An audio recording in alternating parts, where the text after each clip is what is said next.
Assalamualaikum warahmatullahi wabarakatuh. Izin memperkenalkan diri.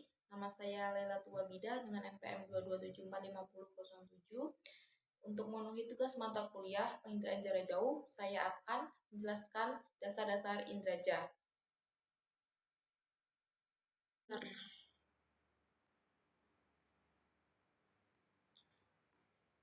Penginderaan jarak jauh.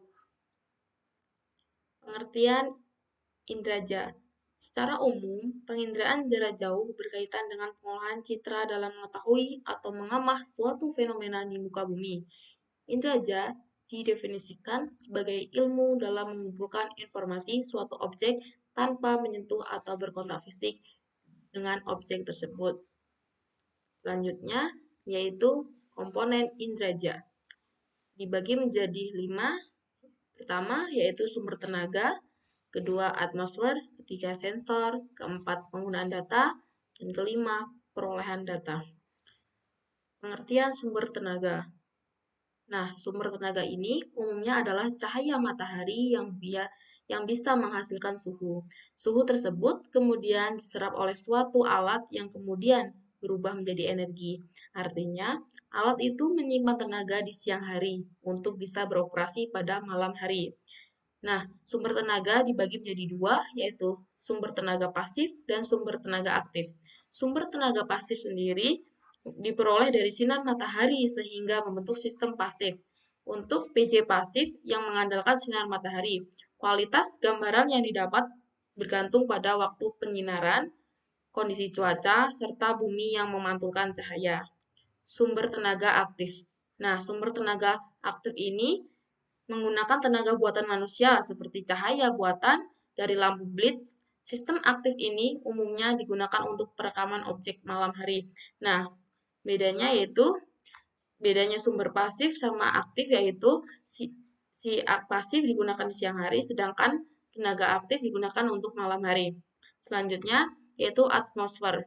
Atmosfer ini mempengaruhi alat penginderaan jarak jauh dalam menyerap beberapa banyak sumber tenaga karena kondisi atmosfer yang berubah-ubah.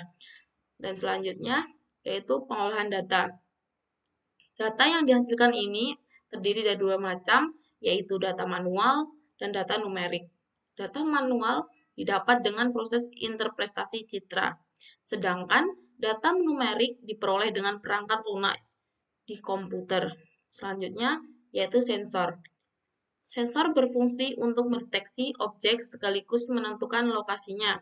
Sensor ini juga bisa menentukan jarak dari alat dengan objek yang dipantau sehingga bisa diketahui jarak foto diambil. Sensor ini bekerja dengan menunjukkan tanda tertentu.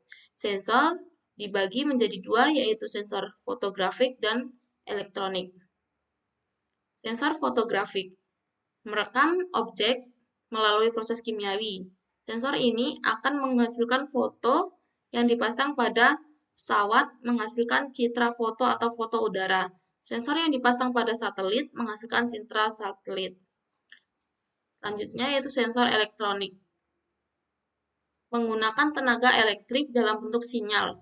Sinyal elektrik ini direkam dalam pita magnetik yang kemudian dapat diproses menjadi data visual atau data digital dengan menggunakan komputer yang kemudian lebih dikenal dengan sebutan citra. Selanjutnya yaitu perolehan data. Penggunaan data ini adalah proses ketika data berupa foto yang sudah diperoleh kemudian digunakan untuk keperluan tertentu.